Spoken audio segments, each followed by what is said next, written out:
Ay, hindi po. Waiting for God's best naman din po. Uy. Naman. Baka naman si Mikey yun. Baka si Mikey yun.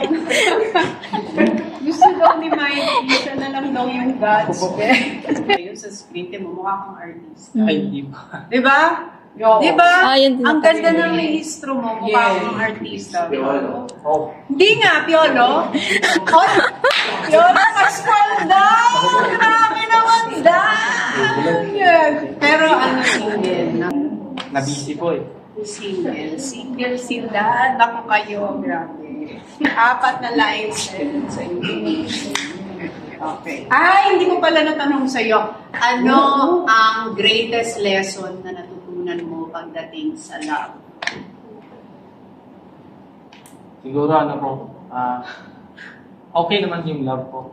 Kapag nasa sa tamang panahon na po, tamang tao, at saka nasa tamang will po ni Lord. Kung sabihin natin yung tamang tao pero di pa tamang panahon, so wala rin. Kung tamang panahon naman, kung di tamang tao, wala rin po.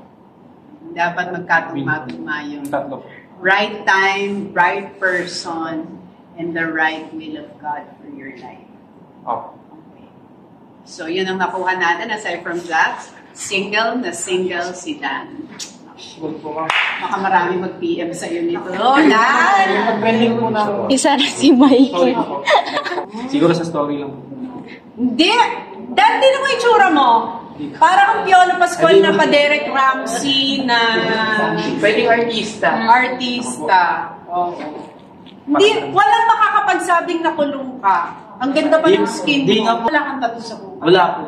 Ay, walang tattoo. Pero siguro Si Mikey, kung gustong i-check ni Mikey, kung ano talaga. Tanggal naman yan.